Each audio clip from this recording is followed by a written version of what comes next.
بسم اللہ الرحمن الرحیم نحمدہ و نصلی علی رسولہ الکریم اما بعد۔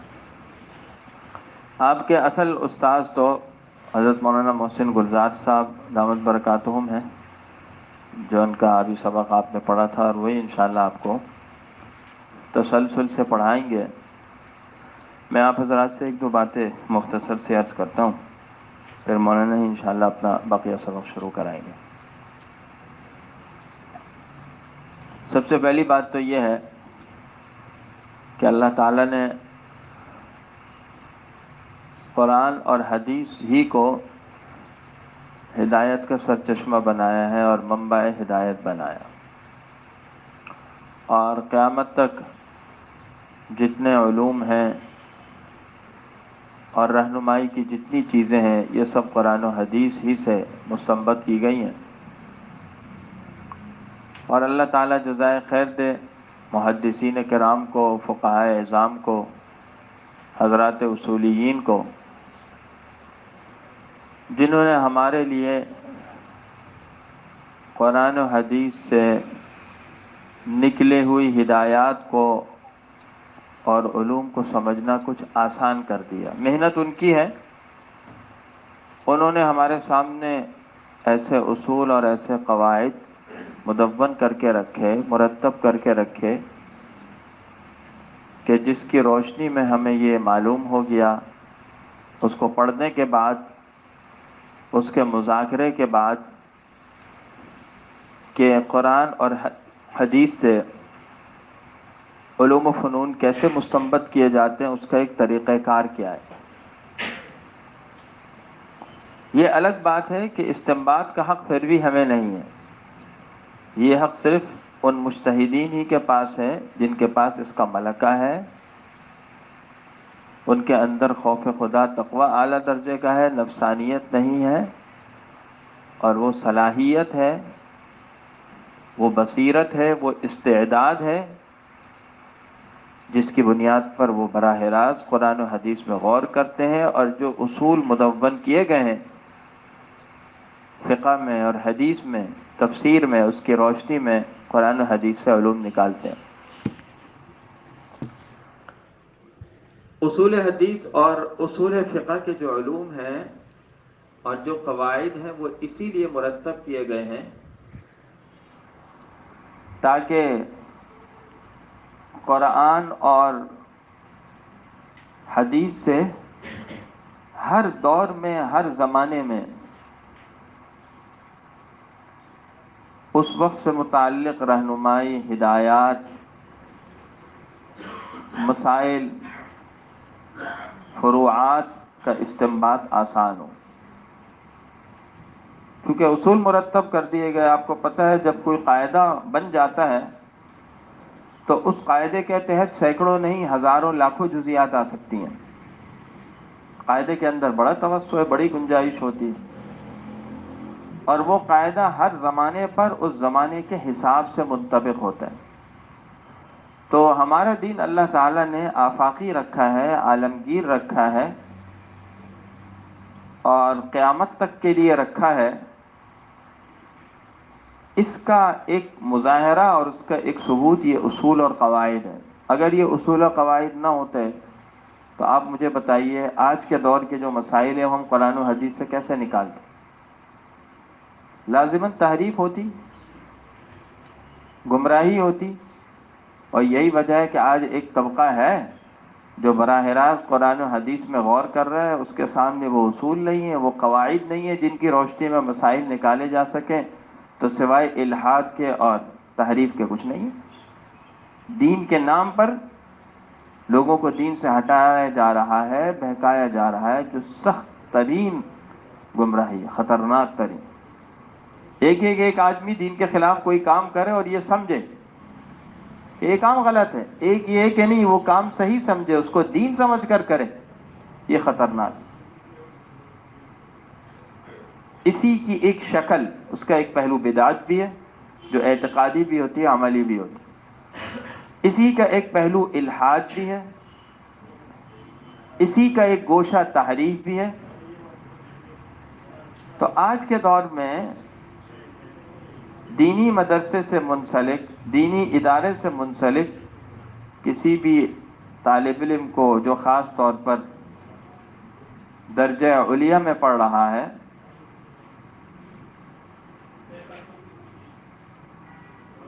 یا سند فراغت حاصل کر چکا ہے،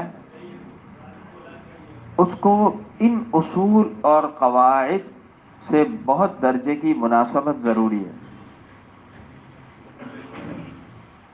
ورنہ اس کا نقصان یہی ہوتا ہے کہ آدمی اپنی سمجھ، اپنی خودآگاہ صلاحیت، اپنی ذہانت کے بل بوتے پر جب براہ راست قرآن و حدیث پر تختہ جب مشرنی کرتا ہے، اس کو تختہ مشق بناتا ہے، تو گمراہی پیدا ہوتی ہے۔ تو اصول فقہ اور اصول حدیث کا جو مذاکرہ ہے، اس کا ایک فائدہ تو یہ ہے کہ قرآن و حدیث سے ربط مضبوط ہوتا ہے، اور اس سے جو مسائل نکلتے ہیں ان مسائل پر اور اپنے ان اسلاف پر، ان ائمہ پر جنہوں نے مسائل نکالے، اعتماد قائم ہوتا ہے۔ دوسری بات یہ ہے کہ انسان کے اندر اس کو بغور پڑھنے کے بعد اللہ تعالیٰ کی طرف سے ایک صلاحیت پیدا ہو جاتی ہے، ایک ملکہ پیدا ہو جاتی ہے، ایک مناسبت پیدا ہو جاتی ہے، ایک ملکہ آ جاتا ہے، جس سے کم استنباط و استخراج کا جو ایک مرحلہ ہے، ایک پروسیس ہے، اس کو کسی درجے میں سمجھ سکے۔ لیکن میں بار بار یہی کہہ رہا ہوں، کرنا اور ہے، وہ ہمارے اندر صلاحیت نہیں ہے اجتہاد کی، کیونکہ اس سے پھر دوسرے مسائل پیدا ہوتے ہیں۔ لیکن کم سے کم یہ ہے کہ وہ اس کو کیا کر سکے، سمجھ سکے، کوئی ادنا درجے میں اسے ان چیزوں سے ممارست ہو سکے، یہ فائدہ ہوتا ہے۔ ظاہر ایک ذوق کی چیز ہے، تبحر کا ایک ابتدائی درجہ بھی ہے، اس لیے ایک درس نظامی کے فاضل یا درجہ علیہ کے طالب علم کو اصول کے فن سے گہری مناسبت ضروری ہے۔ اور ہمارے یہاں مدارس دینیہ میں عام طور پر جب درس نظامی کا جو پورا ایک سرکل ہے وہ چلتا ہے، تو اس میں ان چیزوں کی طرف پوری توجہ ہو نہیں پاتی۔ رسمی انداز میں ہم یہ چیزیں پڑھ بھی لیتے ہیں اور پھر آگے چل پڑتے ہیں، یعنی ہماری ساری توجہ کتاب کو اور کتاب کے ما لہا و ما علیہا کو حل کرنے پر تو ہے، لیکن فن کی طرف، یہ جو اصول اور قواعد ہیں ان کی طرف ہماری پوری توجہ نہیں ہے۔ یہی وجہ ہے کہ جب ایک درس نظامی کا فاضل دستار فضیلت سجا لیتا ہے اور اس کے سامنے جب آج کے دور میں اس طرح کی باتیں آتی ہیں کہ جو لوگ متجدد ہیں، تجدد پسند ہیں، آزادی کے علم بردار ہیں، یا قرآن حدیث سے براہ راست استنباط کے دعوے دار ہیں، جب وہ ایسی باتیں کرتے ہیں تو اس شخص کے پاس جو ہے تو درس نظامی کا فاضل، ان کو پکڑنے اور ان پر روک لگانے کا کوئی مضبوط اس کے پاس راستہ نہیں ہے، کوئی ہتھیار نہیں ہے، اس لیے کہ ان اصول میں اس کو کوئی رسوخ نہیں۔ تو آج بھی ان اصول کے ہتھیار کو ہم استعمال کر کے دین کے نظریات کا دفاع کر سکتے ہیں۔ یہ صرف اس لیے نہیں ہے کہ ہم اصول فقہ کو مضبوط کریں گے، یہی اصول، یہی قواعد جو محدثین نے، اصولیین نے استعمال کیے ہیں، ان کو نظریات دین کے تحفظ کے لیے، دین کے دفاع کے لیے، اور اس حوالے سے معاشرے میں جو اس بنیاد پر غلط فہمیاں پھیلائی جا رہی ہیں اس کے لیے استعمال کریں گے۔ اور آج کے دور کا یہ ایک بہت بڑا فتنہ ہے، اخلاقیات سے آگے نظریات اور عقیدہ، براہ راست ایمان کو نقصان پہنچایا جا رہا ہے، اور اس میں زیادہ تر کردار ان لوگوں کا ہے جو مجتہد ہونے کے دعوے دار ہیں اور قرآن و حدیث کا رسوخ کے ساتھ علم رکھنے کے دعوے دار ہیں، ان لوگوں کا اس میں کردار ہے۔ لہذا یہ بات بہت ضروری ہے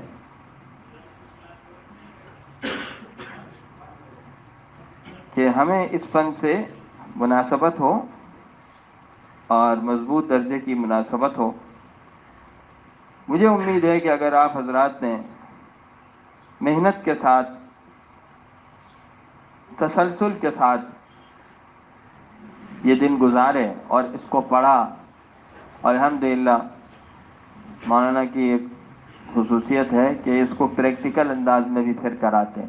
پڑھا تو آپ نے کتابوں میں ہے نا، آپ یہیں اسی لیے آئے ہیں کہ باقاعدہ اس فن کے ساتھ آپ کا ایک مضبوط تعلق ہو، تو اس کے لیے وقت دینے کی بھی ضرورت ہے، کام کرنے کی ضرورت ہے۔ آپ کو کام دیا جائے گا، کام لیا جائے گا آپ سے، دیا جائے گا آپ کو، اور آپ کام کر کے دیں گے تو انشاءاللہ ایک فائدہ ہوگا۔ تو بھائی سب ساتھی انشاءاللہ پابندی کریں گے نا؟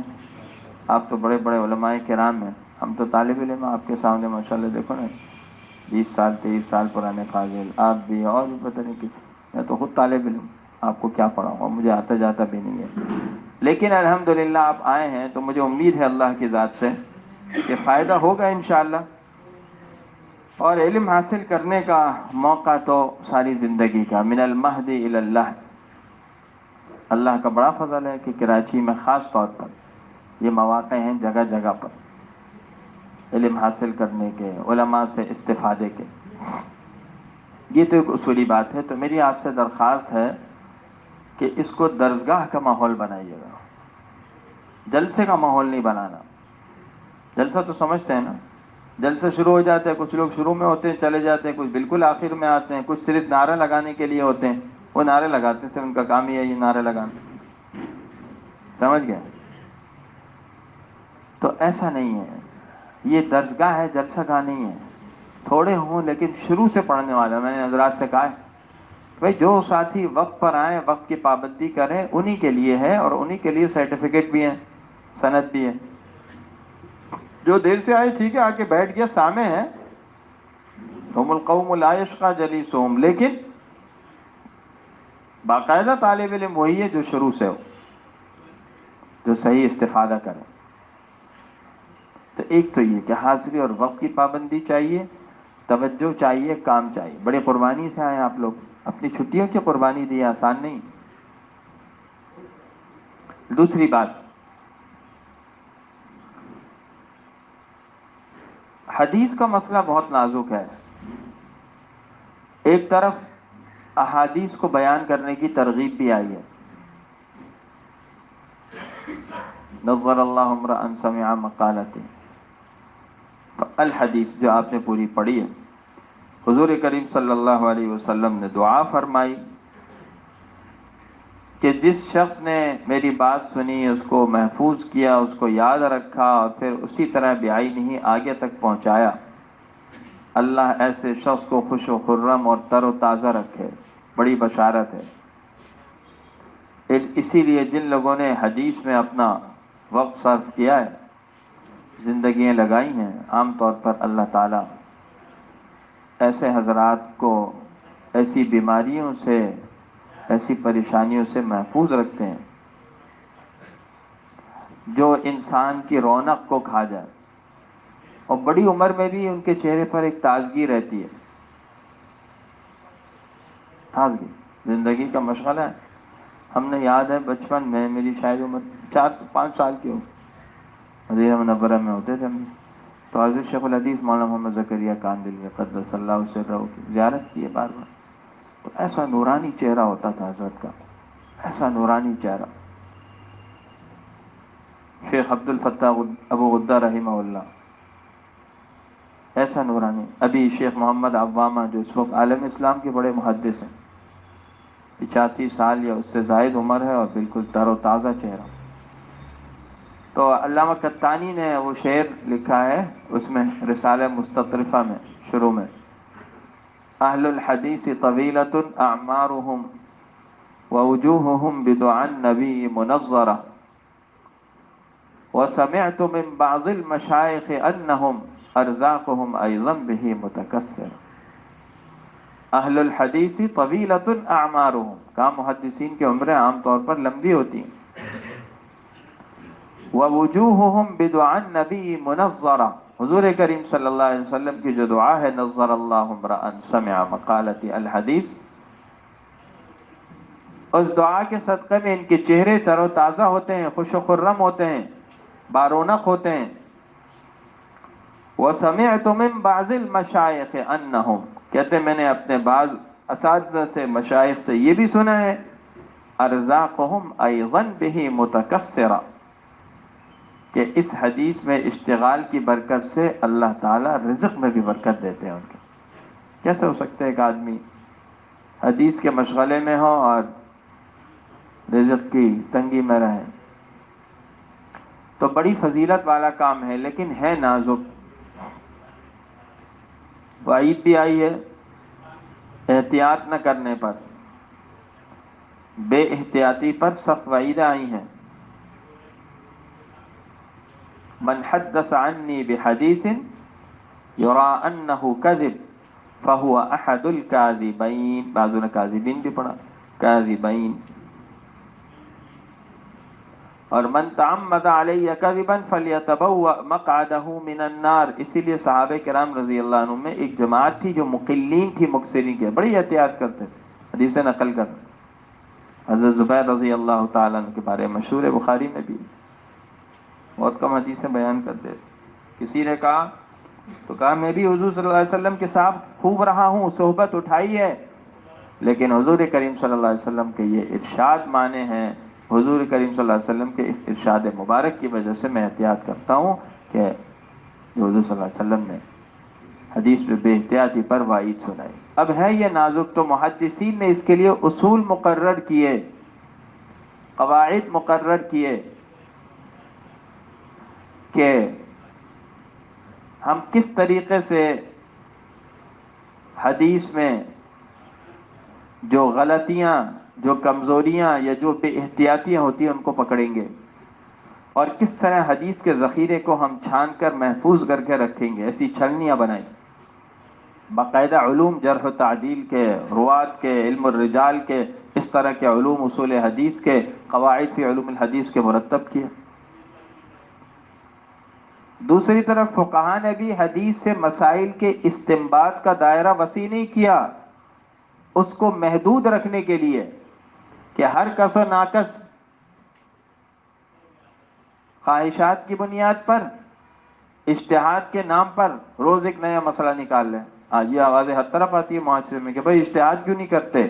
اجتہاد کرنے کا مطلب کیا ہے کہ بھائی جو جو کام ہمیں مشکل لگ رہا ہے وہ سب کیا کرو، آسان کر کے دکھا دو، اجتہاد کے نام پر۔ نفسانی خواہشات کی پیروکاری کا راستہ اجتہاد کے نام پر کھول دیا جائے۔ تو فقہا نے ایسے اصول نکالے، ایسے قواعد نکالے،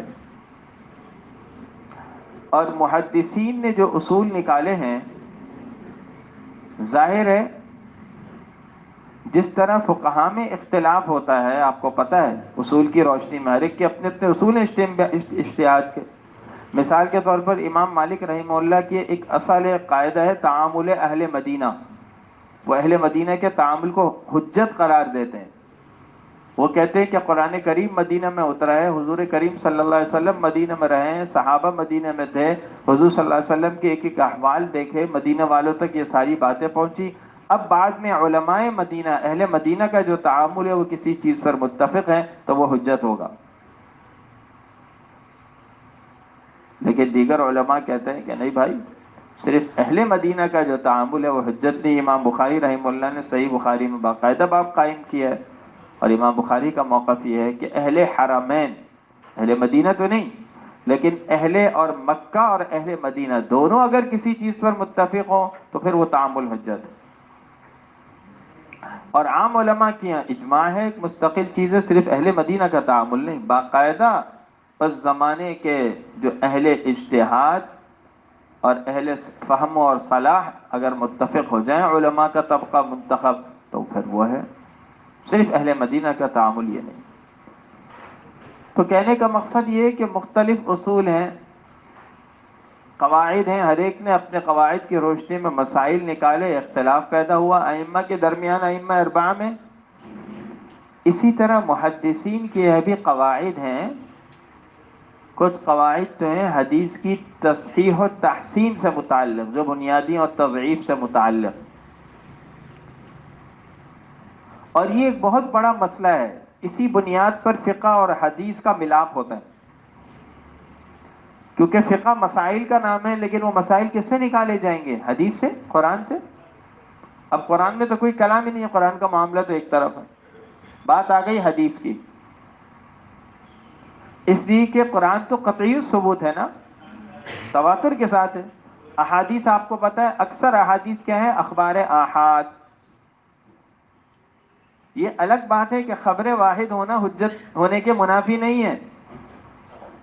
امام بخاری رحمۃ اللہ علیہ نے پوری ایک کتاب قائم کی ہے صحیح بخاری میں، اور اس کے تحت 10 عنوانات ہیں جن میں خبر واحد کا معتبر ہونا، حجت ہونا ثابت کیا۔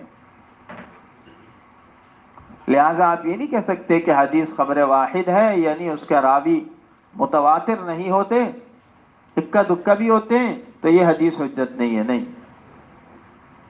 امام بخاری ثابت کر رہے ہیں مختلف ابواب میں، جب آپ زندگی کے عام شعبے میں خبر واحد کو حجت مانتے ہیں، جب حضور کریم صلی اللہ علیہ وسلم صرف ایک ایک صحابی کو واپس بھیجتے تھے اور اس کو دین سکھانے کے لیے بھیجتے تھے، وہ دین حضور کے پاس آ کر دین سیکھتے اور پھر جاتے، حضور صلی اللہ علیہ وسلم صحابہ کو نمائندہ بنا کر بھیجتے، وفود کی شکل میں بھیجتے، اور ایک ایک صحابی کو حضور کریم صلی اللہ علیہ وسلم معلم بنا کر، مبلغ بنا کر بھیجتے۔ دین کی تنفیذ کے لیے صحابہ کو مختلف علاقوں میں آپ نے بھیجا اور ایک ایک کر کے بھیجا، تو ظاہر اس کا مطلب کیا ہے؟ ایک آدمی کی خبر معتبر ہے جبھی وہ حضور صلی اللہ علیہ وسلم کے پاس سے جا کر وہاں احکام پہنچا بھی رہے ہیں، حضور صلی اللہ علیہ وسلم کی باتیں سنا بھی رہے ہیں، اور حضور کریم صلی اللہ علیہ وسلم کی باتوں کی روشنی میں ان حضرات کو ہدایت کا سامان فراہم کر رہے ہیں۔ تو خبر واحد حجت بہرحال ہے، اگرچہ اس کے اپنے اصول ہیں، اس کے لیے کچھ چیزیں ہیں، لیکن حدیث کا ایک بڑا ذخیرہ خبر واحد پر بھی ہے، مشتمل ہے۔ تو فقہاء نے جو قواعد مستنبط کیے، کیوں کیے؟ تاکہ حدیث سے اجتہاد اور استنباط کا پورا ایک پروسیس جو ہے، ایک پورا مرحلہ ہے مکمل، وہ سامنے آ جائے سب کے اور آسان ہو جائے۔ اب اس کا مدار اس پر ہے کہ وہ جو حدیث جس سے قاعدہ نکالا جا رہا ہے، اس حدیث کی فنی حیثیت کیا ہے؟ کیا وہ اس قابل ہے کہ اس سے استدلال کیا جا سکے، استنباط کیا جا سکے؟ کیا وہ اس حیثیت میں ہے کہ اس سے مسئلہ نکالا جا سکے؟ حدیث فنی حیثیت سے کس مقام پر ہے؟ ظاہر ہے اگر وہ موضوع ہے بالفرض اس کو حدیث سمجھا جا رہا ہے ہی موضوع، تو کیسے مسئلہ نکلے گا؟ صحیح ہے تو اس سے مسئلہ نکلنے میں کیا اعتراض ہو سکتا ہے؟ لیکن بہت سے مواقع پر ایسا ہوتا ہے کہ حدیث کی تصحیح و تضعیف یا تحسین و تضعیف میں اختلاف آ جاتا ہے۔ اب بحث آتی ہے کہ جی حدیث تو ضعیف ہے، قابل استدلال نہیں ہے، یہ صحیح حسن ہے، قابل استدلال ہے۔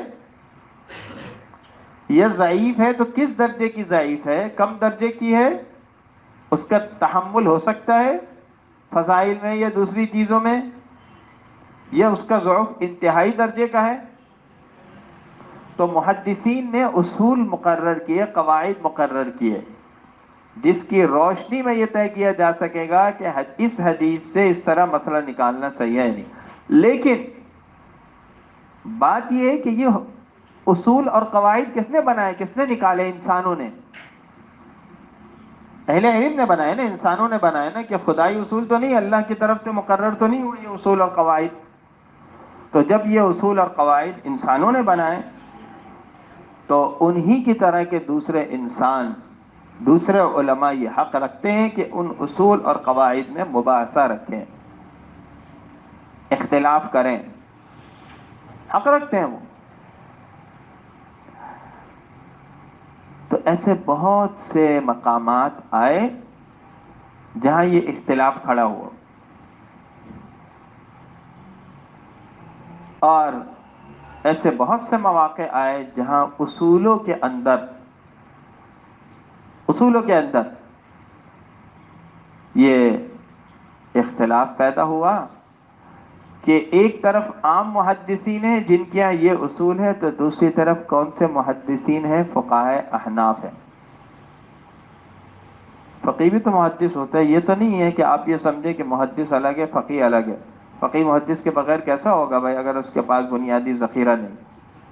یہ الگ بات ہے کہ اس طرح میں محدث وہ ہے جس کا حدیث میں اشتغال ہے روایتاً درایتاً، فقیہ کا اشتغال استنباط مسائل میں، استنباط احکام میں ہے، اجتہاد میں ہے، استخراج میں ہے، لیکن بنیادی اس کے پاس حدیث کا علم تو ہے، فن سے مناسبت تو ہے۔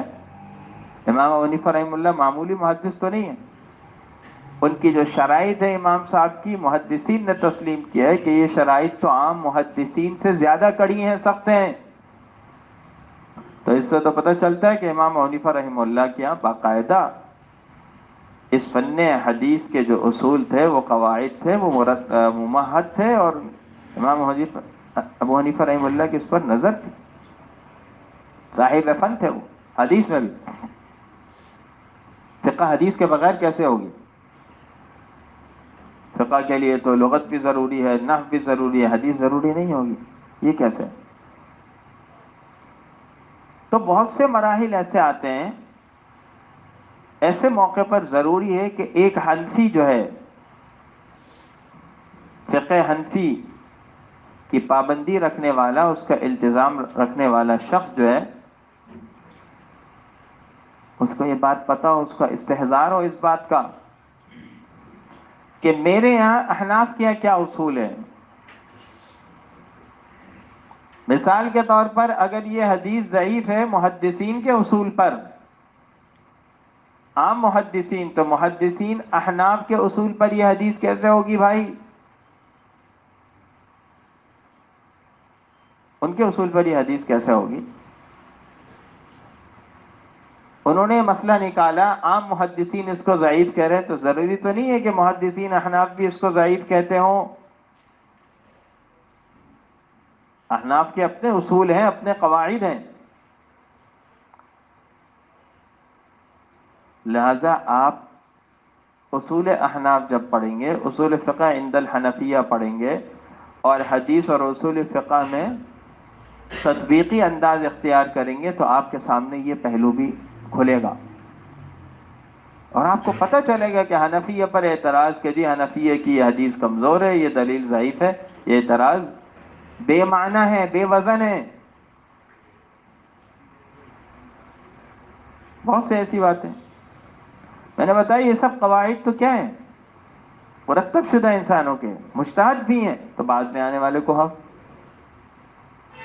مثال کے طور پر اصول حدیث میں ایک مشہور بحث ہے ہفتگانہ تقسیم کی۔ وہ بحث یہ ہے کہ مجھے یاد آیا، ہمارے استاد حضرت مولانا عبدالرشید نعمانی رحمۃ اللہ علیہ اس معاملے میں، اس موقع پر بہت زیادہ جذباتی ہوتے تھے، شکوہ کرتے تھے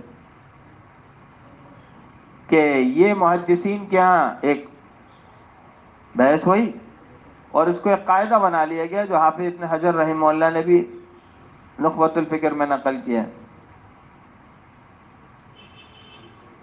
صحت کے جو مراتب بیان کیے گئے حدیث صحیح ہونے کے، تو کتنے؟ تقریباً 7 مراتب، کہ پہلے نمبر پر وہ حدیث صحیح ہوگی جو متفق علیہ ہے، متفق علیہ الشیخان، صحیح بخاری اور صحیح مسلم دونوں میں۔ دوسرے نمبر پر اس حدیث کا درجہ ہے صحیح حدیثوں میں جو صرف صحیح بخاری میں ہے۔ تیسرے نمبر پر جو صرف صحیح مسلم میں ہے۔ چوتھے نمبر پر وہ حدیث جو کسی کتاب میں نہیں، نہ بخاری میں نہ مسلم میں، لیکن دونوں کی شرطوں پر ہے۔ پانچویں نمبر پر وہ حدیث جو صرف بخاری کی شرط پر ہے۔ چھٹے نمبر پر جو صرف مسلم کی شرط پر، اور ساتویں نمبر پر وہ حدیث ہے جو نہ ان دونوں کتابوں میں ہے، اور نہ ان دونوں میں سے کسی کی شرط پر ہے۔ تو ہمارے استاد رحم اللہ کہتے تھے بھائی یہ کیا بات ہوئی؟ کہا یہ تو ایسی مثال ہے جیسے یہ الماری ہے، آپ نے کتابیں دیکھی؟ آپ نے کہا، ہمارے استاد اس طرح فرمایا نعمانی رحم اللہ، آپ نے کہا وہ جو کتاب اوپر کے خانے میں ہے نا، وہ زیادہ عمدہ ہے، بڑھیا افضل ہے، اور زیادہ مضبوط ہے نیچے کی خانے سے، اس لیے کہ وہ کہاں رکھی ہے؟ وہ نیچے ہے، وہ اوپر ہے۔ کہا بھائی یہ کیا ہوتا ہے؟ کتاب کھول کے دیکھو نا، ہم سمجھاتے تھے کہ کتاب کھول کے دیکھو تو پتہ چلے گا کون سی کتاب کتنی جاندار ہے، اس کی تحریر، اس کا مضمون کتنا شاندار ہے، کتنے پانی میں ہے، دیکھنے سے پتہ چلے گا۔ یہ اوپر میں ہے تو یہ افضل ہے، اور یہ نیچے والے میں یہ کیا ہے بھائی؟ تو آپ نے کہا یہ حدیث بخاری میں ہے. آج کل عام طور پر غیر مقلدین یہ کہتے ہیں کہ جی بخاری کی حدیث لاؤ، ایک ہی جملہ ہوتا ہے بخاری کی حدیث لاؤ. اور ان کا یہی ہے کہ بھائی جو حدیث بخاری میں ہے بس وہ حدیث تو ہے اور باقی نہیں. یہ کیا بات ہوئی؟ خود مؤلف جو کہہ رہے ہیں اس کے خلاف ہے. لیس کل شیء صحیح عندی وضعتها هنا انما وضعتها هنا ما اجمعوا علیہ. کتاب والا تو یہ کہہ رہا ہے کہ صحیح حدیثیں میری کتاب میں منحصر نہیں. میری کتاب تو منحصر ہے صحیح میں، اگرچہ اس میں بھی کلام ہو، ایک مستقل موضوع ہے، اعتراضات ہوئے ہیں دارقطنی دیگر حضرات نے. لیکن اس سے ہٹ کر ہم اس میں آتے ہیں، ہم کہتے ہیں ٹھیک ہے آپ یہ کہہ سکتے ہیں کہ بخاری تو صحیح میں منحصر ہے، لیکن صحیح بخاری میں کیسے منحصر ہے بھائی؟ صحیح تو اور کتابوں میں بھی ہو سکتا. تو خود کتاب کا مؤلف تو یہ کہہ رہا ہے کہ صحیح حدیثیں صرف میری کتاب میں نہیں ہے، اور جتنی صحیح تھی وہ میں نے اپنی کتاب میں جمع نہیں کی، اسی لیے اس کا نام رکھا المختصر، الجامع المسند الصحیح المختصر من امور رسول اللہ صلی اللہ علیہ وسلم سنن بیامی. آپ کہتے ہیں نہیں آپ کی کتاب میں تو سب حدیثیں ہی صحیح، اور جو آپ کی کتاب میں حدیث نہیں ہے وہ صحیح نہیں. یہ کیا بات ہوئی بھائی؟ مصنف ایک بات کہہ رہا ہے، آپ کہتے ہیں نہیں آپ کی بات نہیں ہے. تو یہ زیادتی ہو گئی. تو یہ تحکم ہے، یہ کہنا ہے کہ یہ حدیث بخاری میں ہے اس لیے معتبر ہوگی بس، اور یہ بخاری میں نہیں اس لیے معتبر نہیں ہے. چنانچہ علامہ ابن حمام رحمہ اللہ نے فتح القدیر میں رکعتین قبل المغرب کی جو بحث ہے، رکعتین قبل المغرب، اس میں یہ بات لکھی ہے کہ جب یہ بحث آئی کہ مغرب سے پہلے کے نوافل حدیث میں آیا ہے، ٹھیک ہے بخاری میں بھی آیا ہے، لیکن دوسری طرف دوسری روایات ہیں اور یہ کہا گیا کہ چونکہ وہ روایت بخاری کے اس لیے راجح ہے تو مغرب سے پہلے نوافل ہوں گے. تو ابن حمام نے کہا کہ اس بنیاد پر کہہ دینا کہ یہ بخاری کی روایت ہے وہ راجح، یہ تحکم ہے. کہا راویوں کی شروط دیکھو، راویوں کے اندر جن شروط کا اعتبار کیا گیا، جن اوصاف کا، وہ دیکھو. بھائی بخاری کی حدیث کیوں زیادہ صحیح ہے، دیگر کتابوں سے معتبر ہے؟ اس لیے کہ امام بخاری رحمہ اللہ نے اپنی کتاب میں حدیث ذکر کرنے کے لیے جن شرائط کا التزام کیا ہے، اہتمام کیا ہے راویوں میں، وہ بہت کڑی ہیں، بہت مضبوط ہیں. سمجھ گئے؟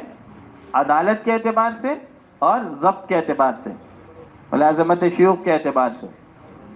تو اگر یہ شرائط بعین ہی کسی اور راوی میں پائی جا رہی ہیں جو کسی اور کتاب کی حدیث کا راوی ہے تو وہ بھی اس درجے کا ہونا چاہیے. راوی کے اندر جو حسن آیا ہے اور راوی کے اندر جو معیار آیا ہے وہ تو ان شرائط اوصاف کی وجہ سے آیا ہے. تو ابن حمام نے فرمایا یہ تو تحکم ہے، اس طرح کہیں.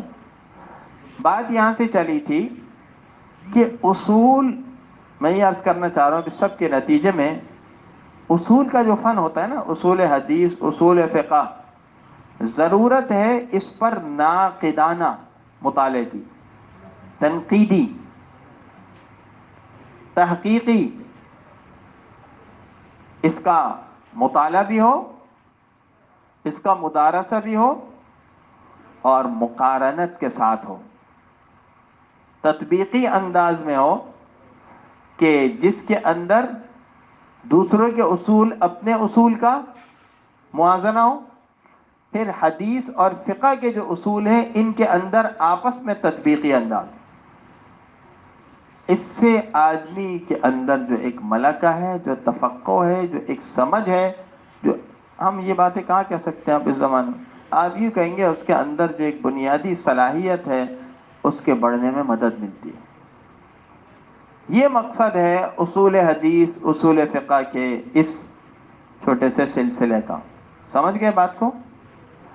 کہ آپ ان اصول کو یہ نہیں کہ آنکھیں بند کر کے بس پڑھ لیں ختم ہو گئی. ان اصول کو ان کی گہرائی میں جا کر پڑھنا ہے، اور ان اصول کا اصل ماخذ کیا ہے، مضان کیا ہے، ان تک پہنچنا ہے.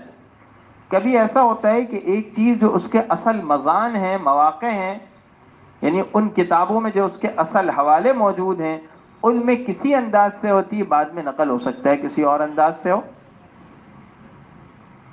جب آپ اس حوالے تک پہنچیں گے تو آپ کو کئی فائدے ہوں گے. جیسے تحقیق اور تخریج کا فن ہوتا ہے نا، ایک مستقل فن ہے، اس کے فائدے ہوتے ہیں. کئی آپ نے نخبۃ الفکر میں ایک لفظ پڑھا ہے، تتبع الطرق لذلك هو الاعتبار. تتبع طرق ایک مستقل کام ہے. ایک حدیث آئی، اب بظاہر تو ضعیف ہے، اب آپ اس کے طرق تلاش کر رہے ہیں. کئی طریق ہیں، ہاں فلاں طریق ضعیف ہے فلاں ہے، لیکن فلاں طریق کے اندر راوی ایسا ہے کہ بھائی جس کی وجہ سے حدیث کی نوعیت بدل جاتی ہے. پھر تعدد طرق کی وجہ سے حدیث کا کیا درجہ آتا ہے، اس کے ضعف کے اندر انجبار ہو جاتا ہے یا نہیں ہو جاتا، صالح للاحتجاج ہے یا نہیں ہے، استنباط نہیں ہو سکتا تو استیناس ہو سکتا ہے یا نہیں، اور احکام میں نہیں تو فضائل میں اس حدیث کو کیا لیا جا سکتا ہے یا نہیں. کیونکہ فضائل میں بھی حدیث ضعیف کے بارے میں یہ کہ ضعف شدید نہ ہو، یعنی شدید ضعف والی جو موضوع تک جائے اس کو بھی آپ فضائل میں لے لیں گے. شرطیں ہیں نا تین فضائل میں بھی حدیث کو لینے کی، تین تقریباً. تو میرے عرض کرنے کا مقصد سمجھ گئے بھائی. تو ایک مطالعہ اصول حدیث اور اصول فقہ کا موازنہ کے ساتھ، مقارنہ کے ساتھ، تطبیقی انداز میں سمجھ کر اور امثلہ میں تطبیق کے ساتھ جب آپ اس کو پڑھیں گے تو آپ کا ذہن کھلے گا، پھر اس سے آپ کو بڑا فائدہ ہوگا.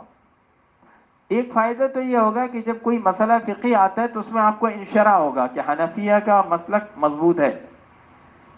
بظاہر آپ کو کمزور لگ رہا ہے کہ جی بخاری کی روایت نہیں حنفیہ کے پاس، حنفیہ کی دلیل اس درجے نہیں بھائی، مضبوط ہے. کیوں بھائی؟ اس لیے کہ حنفیہ کے اپنے اصول ہیں. اگر وہ حدیث ہے بخاری کی تو حنفیہ نے کیوں نہیں لی؟ بھی تو دیکھو تعامل کے خلاف ہے بالفعل، تعامل مستقل دلیل ہے. یہ اس سے بخاری سے بھی تو طاقتور کوئی چیز ہے نا، قرآن بھی تو ہے نا.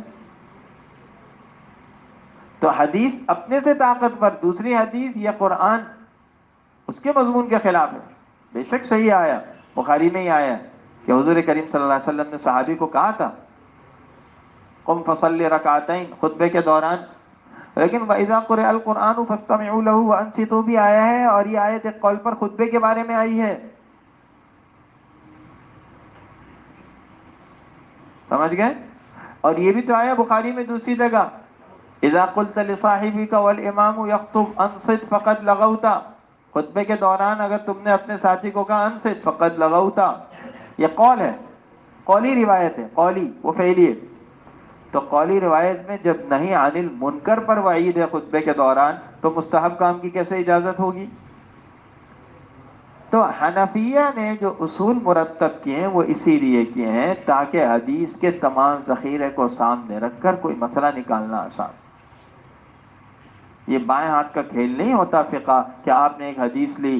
اسی لیے جو لوگ حدیث پر آج عمل کرنے کے دعوار ہیں غیر مقلدین حضرات، ان سے یہی کہا جاتا ہے کہ بھئی کوئی ایک حدیث لے کر مسئلہ بیان کر دینا، عمل کرنا، یہ تو کھیل ہو جائے گا. حدیث تو ہر طرح کی ہے. تو کسی ایک حدیث ہمارے اقبال صاحب رحمۃ اللہ فرماتے تھے بھئی ایک بندر تھا، سمجھانے بندر تھا، اس کو ہلدی مل گئی. کیا مل گئی؟ یعنی ان غیر مقلدین کا، اہل حدیث کا جو حدیث پر عمل ہونے کے دعوے دار ہیں، ان کی مثال ایسی ہے. بندر کو ہلدی مل گئی تو اس نے کہا میں پنساری کی دکان کھولتا ہوں، جرنل اسٹور. باہر بیٹھ گیا ہلدی لے کر اور جرنل اسٹور کھول دیا باہر کسی نام سے. اب کوئی آتا ہے کہ آپ کے پاس کیا ہے، لال مرچیں؟ کہاں نہیں، وہ نہیں ہے باقی ہے. کوئی آتا ہے حضرت آپ کے پاس فلاں چیز ہے، دھنیا کہاں نہیں ہونے تھا، اس کے پاس صرف کیا ہلدی تھی اور جرنل اسٹور اس نے کھول دیا. تو ان کے پاس ایک حدیث آ گئی، انہوں نے کہا ہم بھی کیا ہو گئے محدث. کیا ہو گیا بھائی؟ محدث نہیں، کیا محدث. پہلے محدث تھے اب کیا بنے؟ محدث بن گئے بھائی. ایک حدیث ہے، آپ کو فلاں حدیث پتہ نہیں، وہ تو نہیں پتہ، بس ہمیں یہ پتہ ہے آمین زور سے کہو. بھائی کیا صرف آمین زور سے کہنا ہی آتا ہے؟ نواب صدیق حسن خان صاحب رحمہ اللہ کے بیٹے صاحبزادے وہی بڑا ایک جگہ گئے، ایک علاقے میں لوگوں کو بجا نواب صاحب کے صاحبزادے ہیں حکیم الامت تھانوی رحمہ اللہ کے مواعظ میں بہت زور سے آمین کہی. نواب صاحب نے بلا لیے نماز کے بعد. نواب صاحب آئے ہوئے تھے نا، وہ تو اہل حدیث کے امام تھے، تو ان کے صاحبزادے آئے تو لوگوں نے زور سے اور آمین کہے کہ وہ خوش ہوں گے. نماز کے بعد بلایا تو سمجھے انعام دیں گے، تو سب کو تھپڑ لگایا زور سے اور کہا بھائی حدیث میں آمین کا رفع آتا ہے، آمین کی اذان دینا کہاں؟ تم تو آمین کی اذان دے رہے تھے زور سے، بات سمجھ گئے بھائی؟ اب یہ آمین کا رفع تو آیا، لیکن دوسرے حدیث سے بھی تو ہیں، ابن زبیر رضی اللہ عنہ تو نقل کر رہے ہیں، لیکن بھائی دوسرے لوگوں کو بھی تو دیکھو ان کی کیا ہے، اور حضرت وائل اور ان کی روایت میں رفع مد بہا اور خفض بہا والی بحث بھی تو دیکھو، یہ کس کا کام ہے؟ فقیہ کا اور اصولی کا کام۔ تو آپ کو ایک تو کیا ہو جائے گا، اپنے مسائل پر علی وجہ البصیرہ ایک اطمینان ہوگا آپ کو، اور دوسری بات یہ کہ آپ کے اندر یہ صلاحیت آ جائے گی کہ آپ ان اصول کی روشنی میں، ان قواعد کی روشنی میں مزید جزیات نکال سکتے ہیں۔